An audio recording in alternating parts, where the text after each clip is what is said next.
Listen to me closely, because this moment right now might be the one that sets you free. You've been holding on to the hope that the one who keeps slipping away will someday stay. You've been believing that silence is a kind of love language. It's not. Silence is absence. Avoidance is fear dressed up as independence. When someone loves you, they lean in, not back away. They don't vanish when things get real. They don't shut the door on your heart and call it space. Real love isn't afraid of your depth, it's drawn to it. Some of you have mistaken inconsistency for mystery, distance for strength, and coldness for composure. But that's not strength, it's avoidance. It's someone who has never learned how to meet love without fear. And here's the truth you've been avoiding. When someone is committed to avoiding themselves, they cannot love you. Love is participation. Love is presence. Love is not a spectator sport. It's a daily decision to show up, to listen, to connect, to repair. If they consistently choose disconnection, it's not love. It's survival. And you, my friend, are not here to be someone's safe distance. You are here to experience sacred connection. The divine doesn't create you to chase half-hearted affection. You were created for something greater, for a love that reflects courage, truth, and devotion. So stop trying to awaken love in someone who is asleep to their own heart. You cannot outlove their fear. You cannot heal what they refuse to face. You can only honor what's true. That love requires presence, and presence is the one thing they've denied you. It's time to rise above the illusion. Let go, not in anger, but in truth. Let go because your soul is done negotiating with emotional absence. When you choose yourself, you don't lose love. You align with it. The universe meets you at that level of self-respect and says, finally, you remembered who you are. So breathe, stand tall, thank the lesson, and walk forward, not with bitterness, but with power. Because the moment you stop chasing avoidance, love will stop avoiding you. Emotional disconnection is one of the most telling signs that an avoidant does not truly love you, and is also one of the hardest truths to face. Because when you love someone deeply, you want to believe that their silence has meaning, that their withdrawal is temporary, that somewhere behind the walls they have built, there's still a heartbeat that beats for you. But when a person consistently shuts down emotionally instead of leaning into connection, that isn't love. It's fear. And fear can't nurture what love is designed to grow. An avoidant personality often confuses control with safety.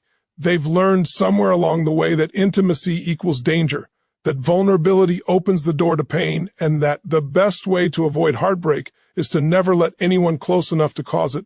So they detach, they retreat, they numb, they become experts in distance. You may try to bridge the gap with compassion, communication, and endless patience, but what you're actually doing is chasing someone who has built their identity around not needing to be caught. Emotional disconnection is not about having bad days or occasional solitude. It's a pattern of withholding. You'll notice it in the way they minimize your emotions, in how they change the subject when feelings arise, or how they prefer to keep things light rather than honest. It's in their inability to celebrate your vulnerability. When you share your pain, they deflect. When you share your dreams, they grow quiet. The connection feels one-sided because it is.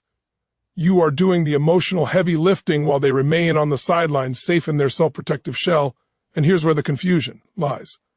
Many avoidants can appear calm, composed, even self-assured. They can mimic intimacy through physical closeness or sporadic affection. But what's missing is the emotional reciprocity, the willingness to truly see and be seen. Love demands presence, not performance. When someone truly loves you, they want to know how you feel. They're curious about your heart, not just your habits. They want to understand your fears so they can walk beside you through them, not use them as reasons to retreat. Emotional disconnection, by contrast, makes you question your worth. It leaves you wondering if you're too much, too emotional, too demanding. It teaches you to tone down your truth to maintain their comfort. But love is not about shrinking yourself to fit someone's fear of intimacy. Real love expands you. It allows both people to grow through openness, honesty, and shared vulnerability. When one person consistently pulls away, they're not protecting love. They're protecting their own fear of loss, rejection, or exposure. The painful truth is that disconnection is not a neutral act. It communicates something every time it happens. I am unwilling to meet you here. That unwillingness creates a cycle of emotional starvation. You reach out, they retreat. You express, they deflect. You ache for closeness, they build walls higher. Over time, your nervous system becomes conditioned to their inconsistency. You begin to accept crumbs of connection as proof of love. But those crumbs are not nourishment. They are the symptoms of deprivation. Love that is real does not require you to chase it. It meets you halfway. It doesn't fear your emotions. It embraces them because they are part of who you are. A person who loves you will not disappear every time you need closeness. They may not always respond perfectly, but they will try. Avoidants, however, often replace effort with avoidance. Instead of repairing, they retreat. Instead of communicating, they shut down. Instead of saying, "I'm scared," they act indifferent. And it's important to see this clearly. Indifference is not love withheld, it is love absent, because love by its nature is connective energy. It moves toward, not away. It seeks to understand, not to escape. Emotional disconnection is the ultimate boundary between two souls. It's the place where love cannot breathe. So when someone continually chooses distance over depth, silence over communication, control over surrender, they are not loving you, they are avoiding themselves, and until they choose to face that truth within, they cannot meet you in the space where love truly lives. Lack of effort or initiative is one of the clearest indicators that an avoidant does not truly love you. Love is not passive. It moves, it reaches, it builds, it participates. When someone loves you, they show up, not just in words, but in consistent, deliberate actions. Love is expressed through energy, intention, and presence. When that energy is absent, when you are the only one trying, initiating, or sustaining the connection, what you are experiencing is not love. It is emotional dependence disguised as hope. An avoidant may tell you they care. They may say they just need space, that they're not good at relationships, or that they're trying to figure things out. But look beyond the words and into their actions. Love doesn't hide behind excuses. When someone loves you, they find a way to participate in the relationship. Even in their imperfections, they initiate conversations, they make time, they lean into connection instead of constantly pulling away from it. A person who truly loves you wants to experience life with you, not around you. Avoidants often operate from fear of rejection, fear of intimacy, fear of losing control. To protect themselves from the potential pain of closeness, they limit their involvement, they ration their energy, they calculate their presence, and they give just enough to keep you hanging on, but never enough to feel secure. Their lack of effort isn't due to ignorance. It's a form of self-preservation. They equate distance with safety, but you cannot build love from a place of self-protection. Love requires investment, and investment means risk. Without that risk, there can be no growth, no intimacy, no true partnership. When you're with someone who's avoidant, you often find yourself doing most of the work. You initiate contact, you plan, you reach out to reconnect after arguments, you hold the emotional thread of the relationship. You convince yourself that they're just different or not expressive, but what you're really doing is justifying their lack of effort. You begin to lower your standards without even realizing it. You start celebrating the bare minimum, a text after days of silence, a few hours of attention after weeks of withdrawal, as if it's proof that they care. But love doesn't feel like relief. It feels like consistency. The absence of initiative is not neutral, it's a declaration of priorities. When someone continually fails to invest in the relationship, they're communicating through inaction that maintaining emotional closeness is not important to them. You can't teach someone how to care. You can inspire, you can model love, but you cannot sustain a connection. Love requires two active participants choosing each other again and again. When that mutual effort is missing, the relationship becomes unbalanced, heavy, and ultimately unsustainable. Effort is the language of love in action. It's not just about grand gestures. It's about the small, consistent choices to show up. It's calling when they said they would. It's being willing to have uncomfortable conversations. It's noticing when something feels off and caring enough to address it. Love is proactive. It doesn't wait for problems to grow. It engages with them. An avoidance lack of effort isn't an oversight. It's avoidance of responsibility. It's the refusal to participate in the emotional labor that love requires. The danger lies in how this dynamic conditions you. When you're the one always reaching, you begin to equate love with struggle. You believe that if you just try harder, they'll finally meet you halfway. But that's not love. That's emotional survival. You can't convince someone to care, and you can't build a bridge alone. True love is reciprocal energy. It's a dance where both partners move toward each other. When one stands still and the other keeps stepping forward, It stops being a dance and starts being exhaustion. A lack of effort doesn't always mean they're cruel or uncaring. It often means they're unhealed. But their unhealed state is not your burden to carry. You cannot teach someone how to love you while they are still devoted to protecting themselves from love itself. If they can't take initiative to nurture the bond, it's because they are still operating from fear, not from love. And love cannot coexist with fear that strong. So when you find yourself always being the one to reach out, always trying to make things right, always carrying the weight of two hearts, you must see the truth. Love doesn't require chasing. Real love shows up, participates, and invests when someone's consistent. Lack of effort leaves you feeling alone in a relationship. It's not because you're hard to love. It's because they are not ready to love.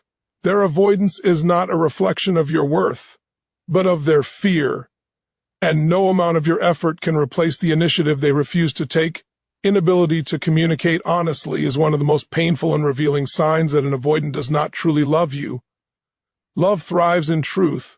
It requires transparency, vulnerability, and the courage to be seen for who you are. When someone cannot communicate honestly, when they deflect, minimize, or retreat instead of opening up, they are protecting their comfort, not the connection. They may speak words that sound caring, but those words lack depth because they are not anchored in emotional honesty. Without truth, there can be no intimacy, only illusion. Avoidants often view communication as dangerous territory. They equate emotional expression with weakness or exposure. Somewhere in their past, they learned that revealing their inner world invites judgment, pain, or rejection. So they adapt. They build emotional armor. They hide behind logic, sarcasm, or silence, and they use avoidance as a way to control what others can access. To love someone, however, means allowing yourself to be known, not partially but wholly. It means being willing to engage in conversations that might feel uncomfortable, trusting that love will not abandon you when you are vulnerable. When an avoidant refuses to communicate honestly, they are choosing safety over intimacy, and that choice prevents real love from taking root. You will notice this pattern in small but consistent ways. They may avoid direct answers, change topics when emotions rise, or give you vague responses like, "I'm fine," when clearly something is wrong. They may use work, distractions, or even humor to sidestep meaningful dialogue. They become experts in saying a lot without saying anything that truly matters. When conflict arises, instead of leaning in and addressing it, they withdraw. They might disappear for days, send surface-level texts, or pretend nothing happened when they return. This lack of honest communication leaves you feeling confused, unseen, and emotionally starved. You might try to decode their behavior, searching for meaning in their silence. You tell yourself they're just not expressive, or that they'll open up once they feel safe. But the truth is, love and fear cannot coexist in communication. Honest dialogue requires risk. It demands presence and emotional courage. When someone consistently avoids that, what they're protecting is not love, it's their ego. They fear that if they reveal their true emotions, they might lose control or be rejected. But love is not about control, it's about surrendering the illusion of control for the sake of genuine connection. In a healthy relationship, communication is the bridge between two hearts. It's where understanding is built, where healing happens, where trust deepens. But when one person refuses to walk across that bridge, the other is left stranded, calling out across a widening gap. No matter how much love you offer, no matter how patient you are, you cannot communicate for both people. Love requires dialogue, not monologue. When communication becomes one-sided, the relationship begins to wither. The inability to communicate honestly also erodes emotional safety. You start to feel like you have to censor yourself to avoid conflict or silence. You begin to question your intuition, wondering if you're asking for too much. But love should never make you doubt your right to be heard. Real love welcomes truth even when it's uncomfortable. It seeks to understand, not to avoid. When someone truly loves you, they value your voice, they invite your honesty, and they meet it with their own. An avoidance dishonesty isn't always about lying. Often it's about omission. They hide their true feelings, their fears, their frustrations, not necessarily to deceive, but to maintain emotional control. Yet in doing so, they rob the relationship of authenticity. You can't build love on half-truths or avoidance. Love is built on openness. It's sustained by two people who are willing to say, this is who I am, this is what I feel, this is what I need. Anything less becomes a performance, not a partnership. If someone cannot be honest with you, they are showing you the limit of their capacity for love, because love demands presence, and presence requires truth. Without honest communication, love becomes impossible to sustain. You end up loving a version of them they allow you to see, not the person they truly are. And that isn't love. It's attachment to potential. The greatest act of self-respect you can offer is to stop mistaking silence for peace and avoidance for emotional maturity. Real love is not afraid to speak truth. It doesn't hide, it doesn't deflect, and it doesn't retreat. It connects, reveals, and builds. When communication stops being honest, love stops being real. Absence of growth or repair is one of the most undeniable indicators that an avoidant does not truly love you. Love is not about perfection. It's about progress. Every meaningful relationship encounters conflict, misunderstanding, and emotional friction. But what separates real love from avoidance is the willingness to repair what's been damaged, to learn, to evolve, and to meet one another with renewed understanding. When a person refuses to grow through challenges and continually chooses withdrawal over repair, it shows that they are prioritizing their own comfort over the health of the connection. Love cannot flourish where growth is feared. Avoidants tend to see conflict as a threat rather than an opportunity. They associate disagreement with rejection and vulnerability with danger. So instead of leaning into moments of tension to understand and rebuild, they retreat. They disappear when emotions run high. They dismiss concerns, or they pretend the problem never happened. They believe that by avoiding confrontation, they are keeping peace. But what they are really doing is eroding trust. Every unspoken hurt, every avoided conversation becomes an emotional brick between two people, building a wall that grows taller over time. Love thrives when two people are willing to repair. Repair is the sacred act of saying, I care enough to face the discomfort. I care enough to fix what's broken. It's about accountability, about choosing humility over pride. When someone truly loves you, they will reflect on their actions, they will listen to your pain, and they will try, however imperfectly, to make things right. Avoidants, however, tend to equate repair with loss of control. They don't want to face their emotional responsibility because that would mean confronting their own fears, their own wounds, their own part in the conflict. Instead, they take the path of least resistance. They distance, they minimize, they move on as if nothing happened. This lack of repair creates emotional stagnation. Relationships without growth become cycles of repetition. The same misunderstandings, the same avoidance, the same unresolved pain playing out again and again. You might forgive, you might hope, you might even convince yourself that time will heal it, but time alone does not heal wounds that are never addressed. Healing requires effort, acknowledgement, and repair. Without it, love becomes a slow suffocation, where you keep giving life to something that refuses to evolve. Avoidants often believe that love should be effortless, that if it's right, it shouldn't require difficult conversations or emotional labor. But this is a fantasy built on fear. Real love is not effortless. It is intentional. It's built through the courage to face what's uncomfortable, the willingness to apologize, the humility to change, and the faith to keep growing together when someone is incapable of this. When they shut down every time the relationship calls for growth, it reveals that they are not ready for real love. They may want connection, but not transformation, and love always transforms. The refusal to repair doesn't just damage the relationship, it damages you. It teaches you to accept less, to silence your needs, to normalize avoidance. You begin to tell yourself that maybe you're too sensitive, that maybe expecting repair is asking too much. But it's not. Repair is not optional. It's the heartbeat of healthy connection. When love is real, both people take responsibility for nurturing it. They communicate after arguments, they make amends, they learn from mistakes, they grow. Without that, love becomes stagnant. A bond frozen in the past, unable to move forward. A relationship that lacks growth or repair is not a relationship built on love. It's one sustained by fear and avoidance. You can't build a future with someone who refuses to look honestly at the present. Avoidants often believe that by staying detached, they're protecting themselves, but in truth, they're preventing intimacy, the very thing they crave deep down. Love is about evolution. It asks both people to expand beyond their fears and into understanding. When someone continually refuses to meet you in that space of growth, they're showing you that they're not choosing the relationship, they're choosing avoidance. Growth is the divine expression of love in motion. It's what keeps the bond alive, expanding, deepening. When one person resists that process, the relationship loses its spiritual vitality. You end up trapped in emotional limbo, holding on to potential instead of reality. True love doesn't run from the storm. It walks through it. It doesn't avoid the cracks. It fills them with compassion and effort.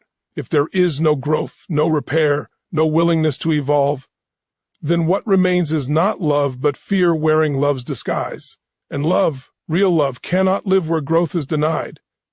Conditional presence is one of the most revealing signs that an avoidant does not truly love you. Love is not supposed to be convenient. It is not something that shows up only when circumstances are comfortable or when control feels secure. Real love is steady. It remains even when emotions are heavy, even when connection feels vulnerable. When someone's presence depends on conditions, on timing, mood, or comfort, it is not love, it is self-protection. An avoidance love often feels like a pendulum. Moments of closeness followed by withdrawal, affection replaced by distance, connection constantly interrupted by fear. This inconsistency is not passion. It is avoidance dressed as unpredictability. An avoidant tends to appear fully engaged when things feel light, fun, and unthreatening. They might express warmth, laughter, and even intimacy during moments where there's no emotional demand, but the moment deeper feelings arise, whether yours or theirs, they begin to pull away. They need distance to feel safe again. Their presence becomes conditional upon emotional simplicity. They love the version of connection that doesn't ask them to stretch, to face discomfort, or to reveal vulnerability. But love that cannot hold space for emotion isn't love, it's control. You can feel this conditional presence in subtle ways. They respond when it suits them. They communicate when they have the energy, but when you need reassurance, they go silent. They engage when they feel powerful, but disappear when they feel uncertain. This pattern leaves you constantly guessing, constantly trying to interpret their absence as something meaningful rather than seeing it as what it is. Emotional inconsistency. You begin to mold yourself around their patterns, timing your needs to match their availability, suppressing your emotions so you don't push them away. You stop asking for connection because you've learned that it only stays when you don't ask for too much. But love doesn't thrive in conditional spaces. Love isn't earned by silence or withdrawal. It's nurtured through mutual presence. When someone loves you, they show up. Not just when it's easy, but especially when it's hard. They stay when you're emotional. They reach for you when you're struggling. They don't retreat when you express truth. Their presence is an anchor, not a reward. In contrast, the avoidant uses absence as a form of emotional regulation. When intimacy feels too intense, they withdraw to regain control. When you reach out, they distance further, and when you finally start to pull back to protect yourself, they may return, just enough to reignite hope. This cycle of conditional presence becomes emotionally exhausting. You're never sure where you stand, and uncertainty becomes the norm. You live in anticipation, waiting for connection to reappear. You convince yourself that their brief returns mean love, when in truth they are only moments of safety for them, windows of time when their fear of loss overrides their fear of closeness. But as soon as the relationship demands emotional depth again, the pattern repeats. What makes this dynamic so deceptive is that it creates a false sense of intimacy. The distance makes the moments of closeness feel more meaningful, more intense. You start to confuse inconsistency with passion, but real passion does not vanish when emotions become inconvenient. It deepens, it endures, it's rooted in commitment, not in fleeting comfort.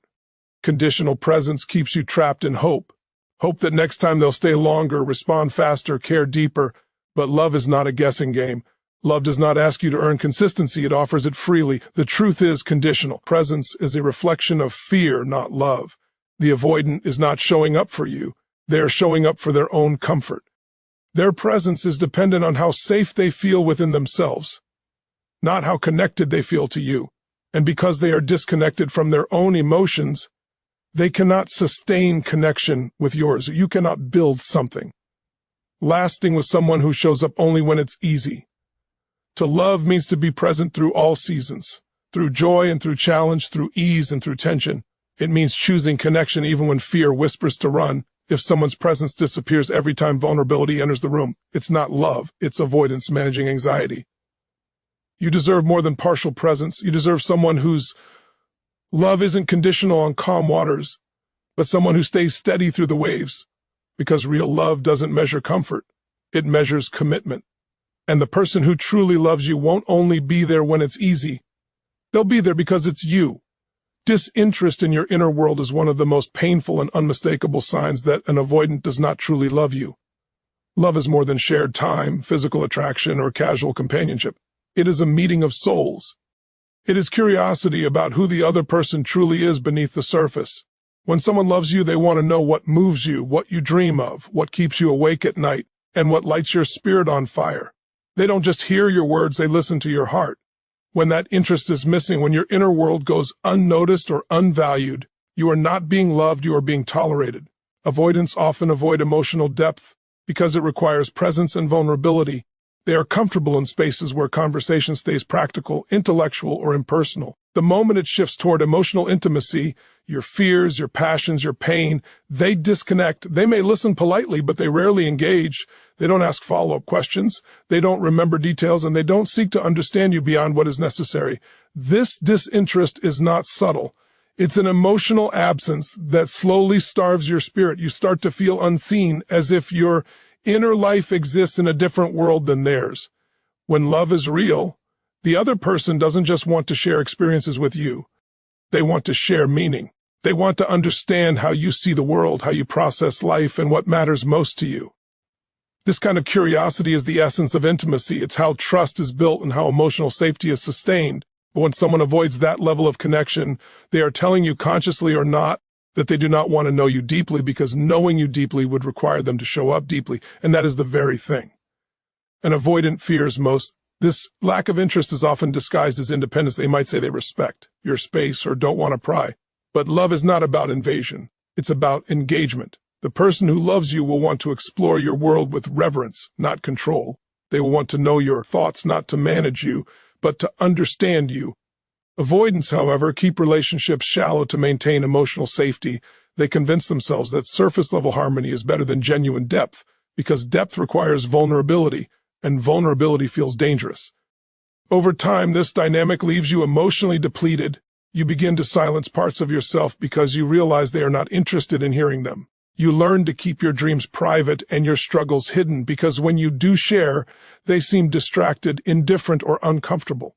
But love should make you feel more known, not more invisible. The truth is simple. When someone consistently shows no interest in your inner world, they are not truly connecting with you. They are connecting only with the version of you that feels safe to them. Real love doesn't stop at the surface. It dives deep, seeks understanding, and delights in discovery. And if they are unwilling to explore your soul, it's because they are too afraid to face their own. Thank you for walking this journey of truth and growth with me. Your courage to face what's real is powerful. Goodbye for now, and may you continue to rise into the love and wholeness you were always meant to embody.